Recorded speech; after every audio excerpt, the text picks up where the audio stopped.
Welcome to the newest installment of the Untitled Film Nerd Project. My name is Philip, and joining me as always is TJ. Hello. And for this episode, we watched Pyewacket. Before we get into it, spoiler warning now. If you want to avoid spoilers, skip ahead to the time code you see on the screen. So this was written and directed by Adam McDonald, who looks like an actor turned director. He's been acting for quite a long time. All really shitty stuff. Yeah. And this is his second, what looks to be second feature-length movie. The first one is something called Backcountry, which I've wanted to see. I just haven't got around to it. Okay, right on. The lead, Leah, was played by Nicole Munoz, who's also been in a lot of stuff, but nothing that, I mean, she was in an episode of Hemlock Grove, but, shrug. I don't know. Yeah. The mom, recognized right away, was Laurie Holden, who is Andrea from The Walking Dead. Or in my notes, I was like, it's The Walking Dead chick, because I couldn't remember her name. Yes. I was like, that was like 4 to 5 seasons ago. Janice was played by Chloe Rose, who was in Hellions. That took me, because I didn't know it watching it, but once I saw, I was like, oh yeah. Yeah, same. Because she once was, I pulled it up, it's like... Yeah, because she was so gothed out or whatever. So, which is not... And not pregnant. Yeah. Yeah, she was not pregnant and quote-unquote gothed out. And then Pyewacket was played by Bianca Melchior. I'm sorry if I'm mispronouncing your last name, ma'am. And she is, of course, as you could tell from the movie, an acrobat. And she is, trained in multiple dance types. So that's the cast and crew that I have. Do you have anything else to add? The only other one was the potential boyfriend, Eric Osborne. And he's just mostly from Degrassi, which also Chloe Rose is from. Oh, okay. Degrassi, okay, too. right on. Okay, so this was your pick this week. So I'll let you go first. For the most part, I liked it. I was very much into it. It was just...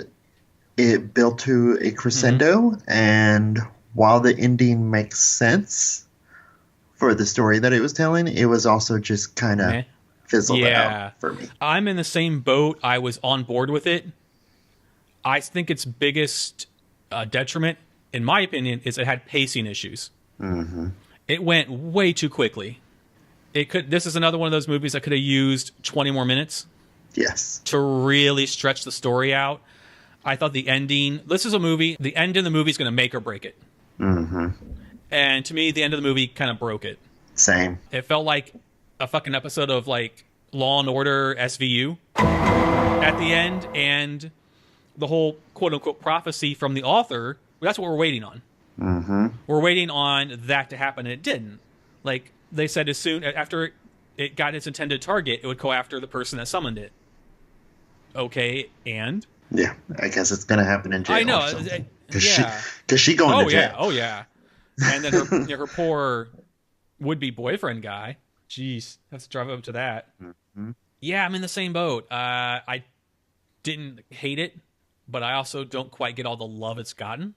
This is a very, I don't want to say average movie because it had a pulse. It had some substance to it. Yes, but it just.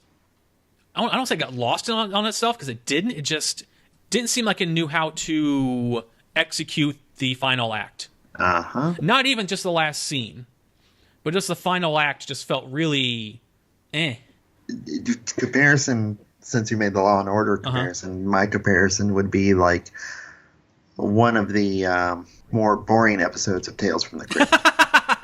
Nice. Yeah, because it just ends and you're like, oh. Okay. Yeah. And also, at least back then, you got that, they just didn't have the budget for it. This seemed like it had the budget for it. Yeah. But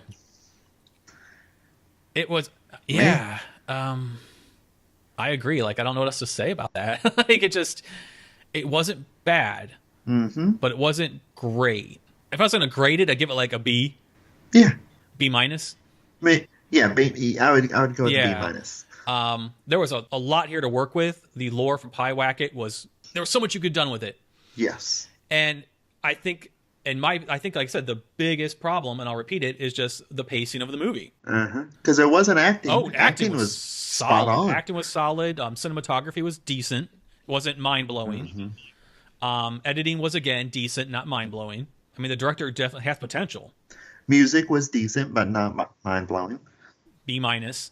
So B minus cinematography and editing and score and music. I mean, they're passable.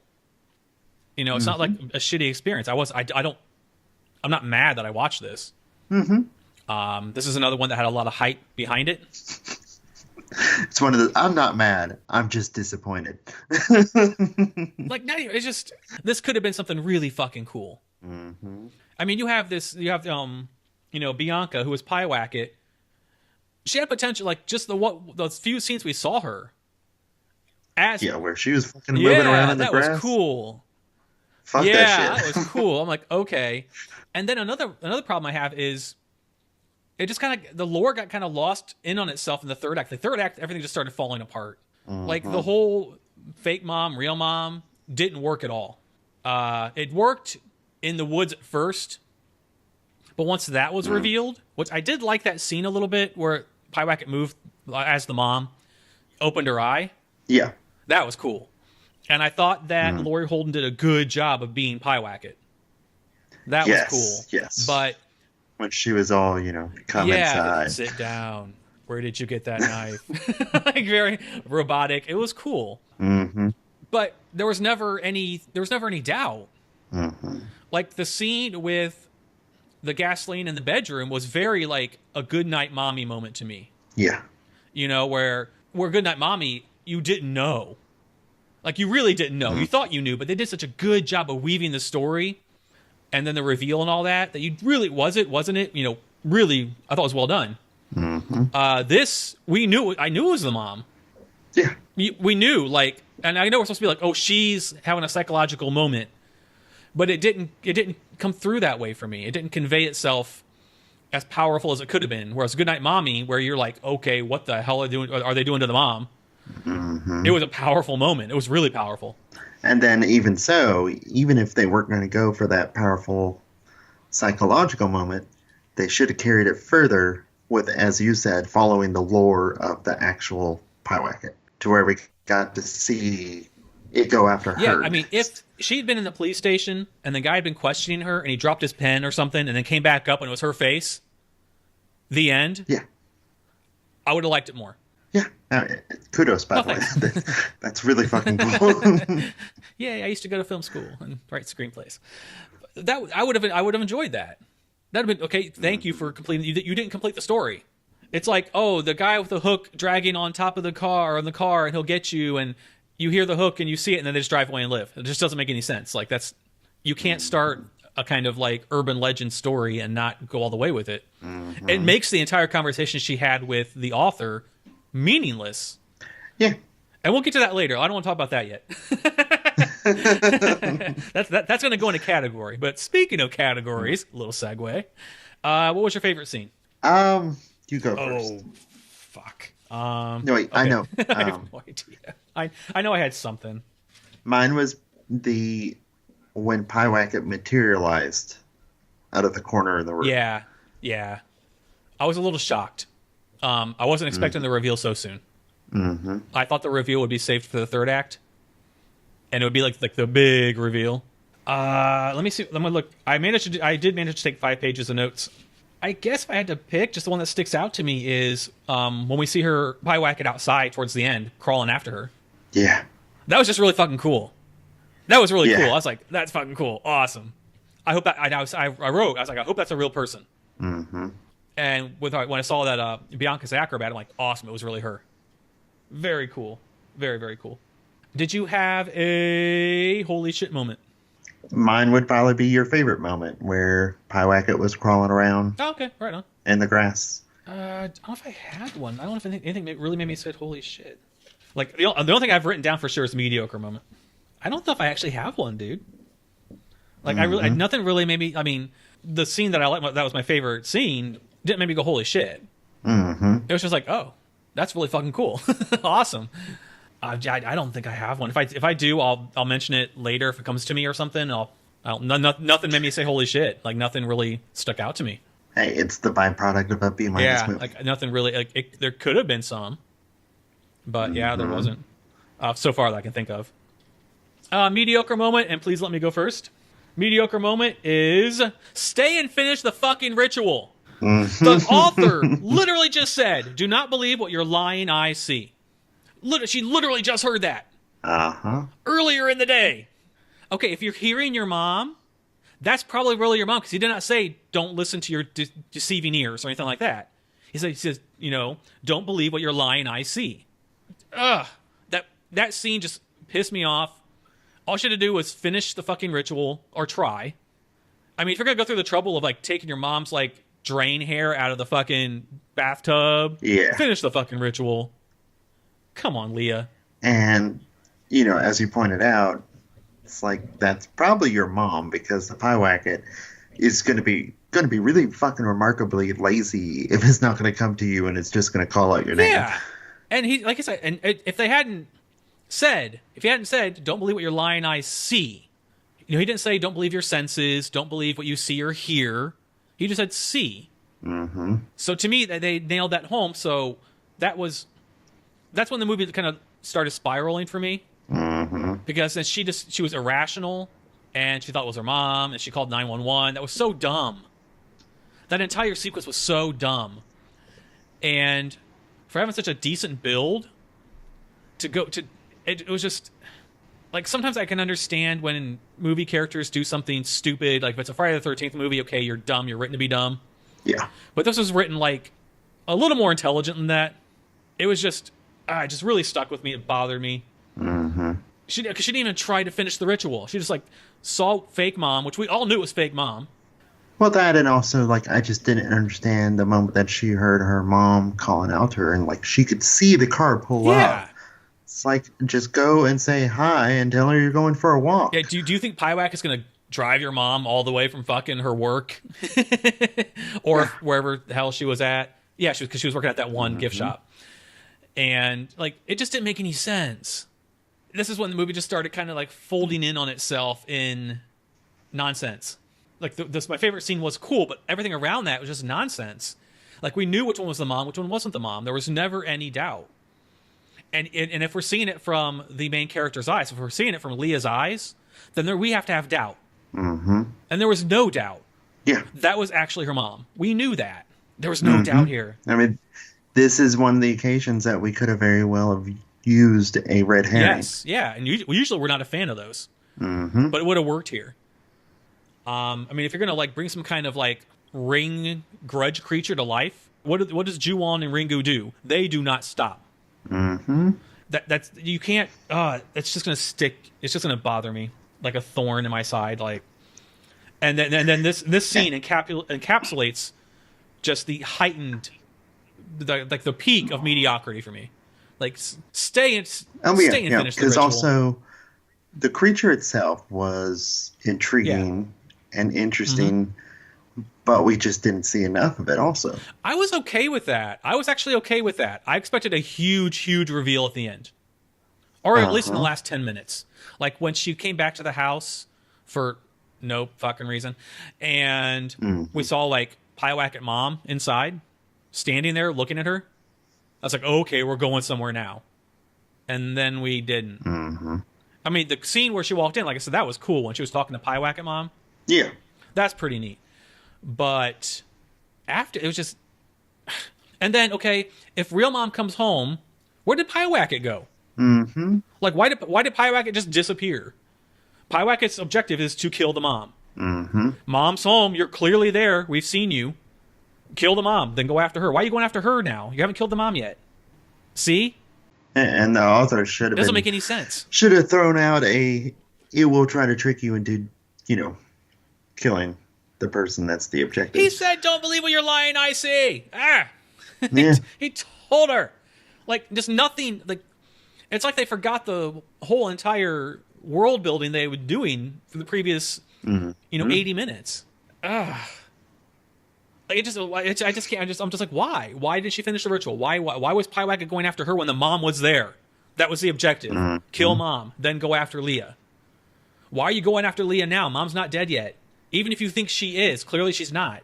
Something else I was expecting when he was so specific about you must do the entire ritual in reverse, not miss a step. I was totally expecting for her to do the entire ritual in reverse, but miss something.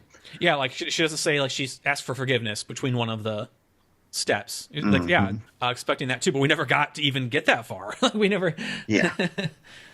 So that's my mediocre moment that I've ranted on about. I thought it was really, really, really mediocre. Yours?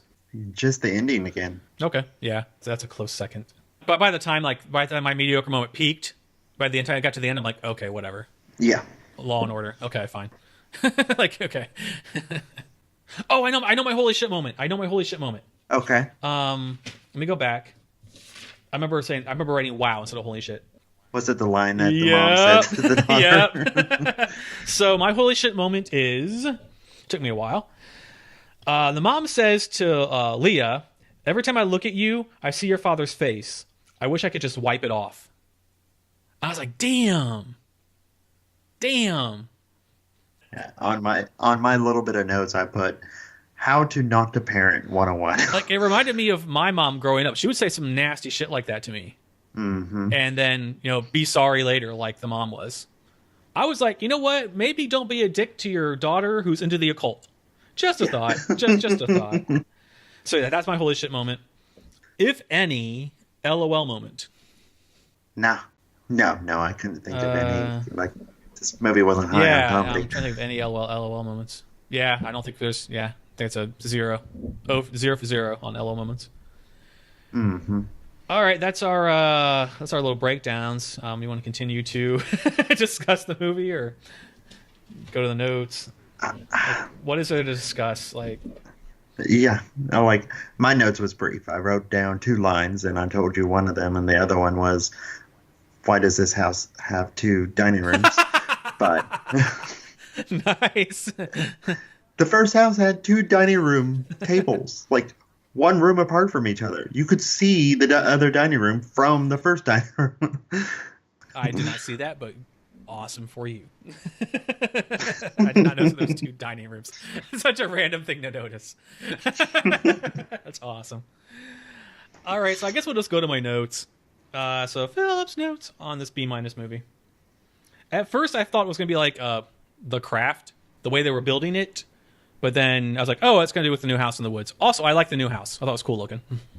Yeah, I like the outside. I couldn't stand the wood paneling throughout the entire inside of the house. Yes, the outside looked awesome. Totally agree. Her bedroom was awesome, having the attic that was just a slide-away panel. I mean, you could totally turn that into like a loft. Right? But again, that's... Oh, no, I live in like a refurbished attic, so I thought the same thing. I was like, oh, wow, that'd be cool. I didn't notice that there was 2 dining rooms. I liked the decor and bedding from her first room. That was cool. I did like a lot. I liked that this... Every time we see a movie like this and it takes place in high school, you probably get the same feeling I do. Oh, no. Yeah. Like, she's an outcast. Oh, no. It's going to be one of those movies. And it wasn't. Yeah. I will give the movie respect for that. They didn't resort to her being bullied. She wasn't a loner outcast. She had friends. Her friends weren't bullied. Like, the worst that we saw was some kid, like, bumped into her shoulder at the beginning. And that was it. And, I mean, he was clearly just a dick. So, I will say cool for writing the story like that instead of the tired-ass, you stick out in high school, so we're going to pick on you, which I know actually happens, so I'm not, like, saying... But it's cool to see it not happen. In high school, you know what, you can be different, and who gives a shit? Because honestly, it's just fucking high school. I thought it was cool, the characters of the mom and daughter themselves, that is a normal reaction from both of them for coping with grief. Oh, yeah. As far as the characters went, I had no problem with it. Yeah. I thought the actresses, I don't know which they prefer. I thought the actors did a good job of being mom and daughter. And I thought that the main actress did a phenomenal job. Oh, yeah. Nicole Munoz did a really good job of just conveying emotion, just in her face. And so, and Laurie Holden's also always great. Oh, yeah. But yeah, like I could believe that they were actually, you know, mother daughter to a degree. If I didn't know it was like I couldn't get Andrea from Walking Dead out of my head, so that's what I saw. But if it'd been like a no-name actress and they had that connection, I could have actually really believed that they were mother and daughter. And yeah, as you said, that reaction to having to move and change schools and all that because that, you know, the dad died, and also cool, more positive. We didn't get like a long drawn out backstory about the dad because it wasn't needed. I liked that. I liked that. So it wasn't all B minus. This is why it's B minus and not like a D. There was parts that were decent. Yeah, exactly. I don't know if you're doing a ritual if you have to cut like the underside of your arm, but maybe cut the top of your arm. Just a thought, because you can bleed out and die. Yeah, just a thought. Yeah, that was one of the other moments. It was just like she lost a lot of blood. Yeah, and that was a deep cut. Yeah. I'm not sure if a Band-Aid's going to do that. And it's a magical ointment. I thought to myself, why aren't you taking her to the hospital for stitches? Yeah. That was a deep-ass cut. I did like the slow regret the daughter started feeling. I liked that. That was another good thing about the movie. It built from overreacting teenager lashing out at her mom to then realizing she fucked up, feeling bad about it, and then wanting to try and fix it. I did like that arc in the movie. I thought it was really well done. Because when the mom said, I know I've been hard on you, God, I'm so sorry, when they were like on the couch and she was having her wine, and I wrote in my notes, I was like, okay, so how do you cancel Pyewacket? Like, how do you, how do you cancel this order?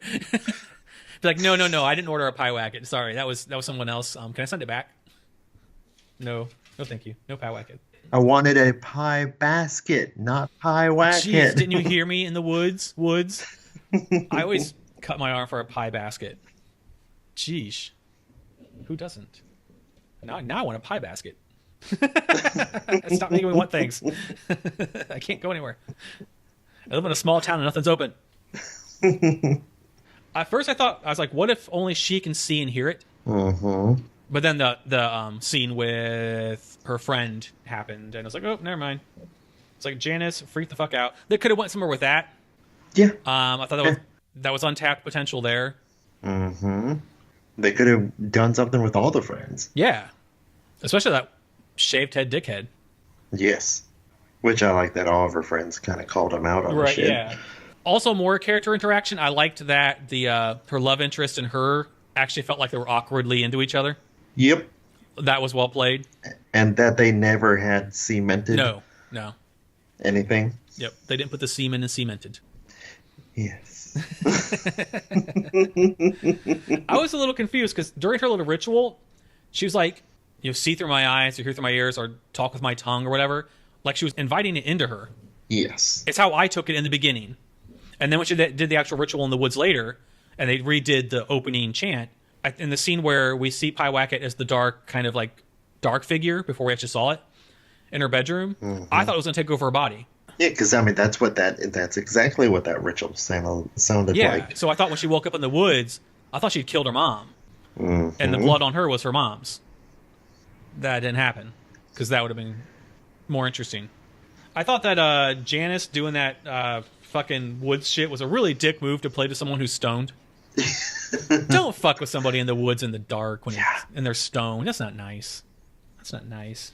Especially when you're talking about ritualistic sacrifices and shit. Although the actress did do a good job of looking like she'd been like fucking possessed. Just kind of tilting her head off to the side and just staring off into space, emotionless. That was cool. Not blinking. Yeah, exactly. It was really cool. And then we had the next morning Janice is missing. Then she's in the car and freaking out. She wants to go home. I was like, okay, this is kind of cool. We're going somewhere. Then we didn't.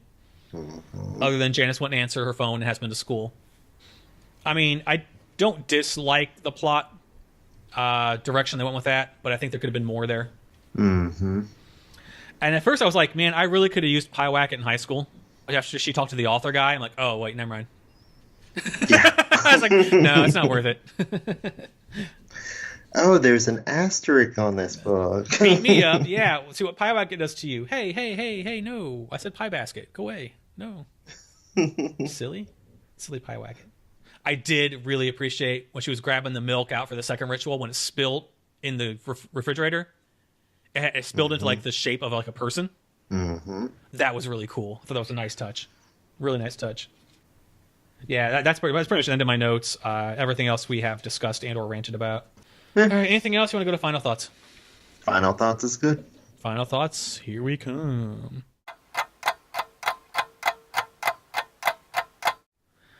I think we kind of gave our final thoughts earlier. I think it was B- all the way. B-. I would only recommend this to the most hardcore of horror fans because I think it's worth a watch.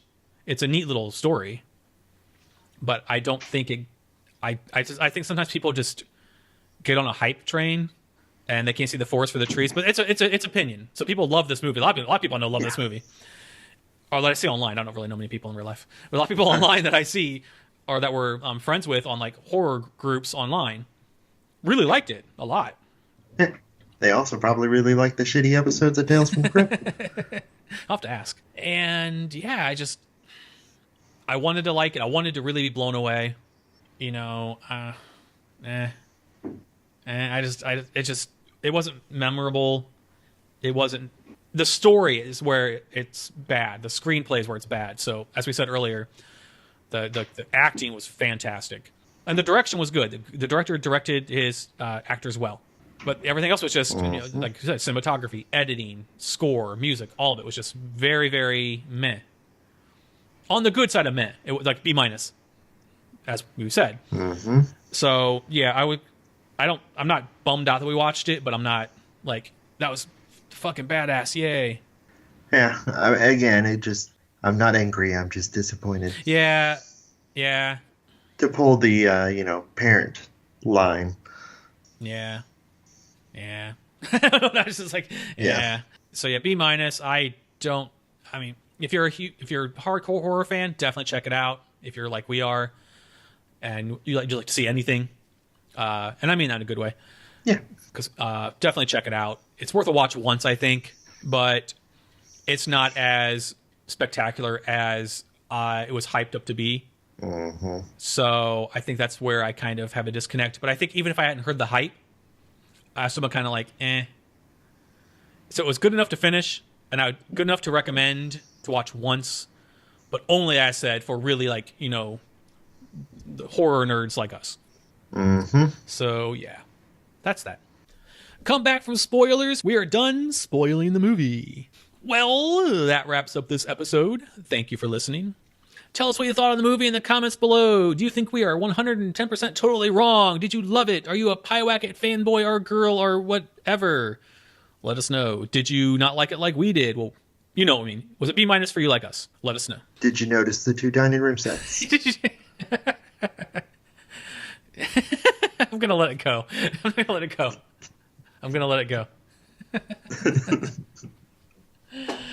If you like the video, please tick the like button, share it with your friends or cool people who might dig the podcast.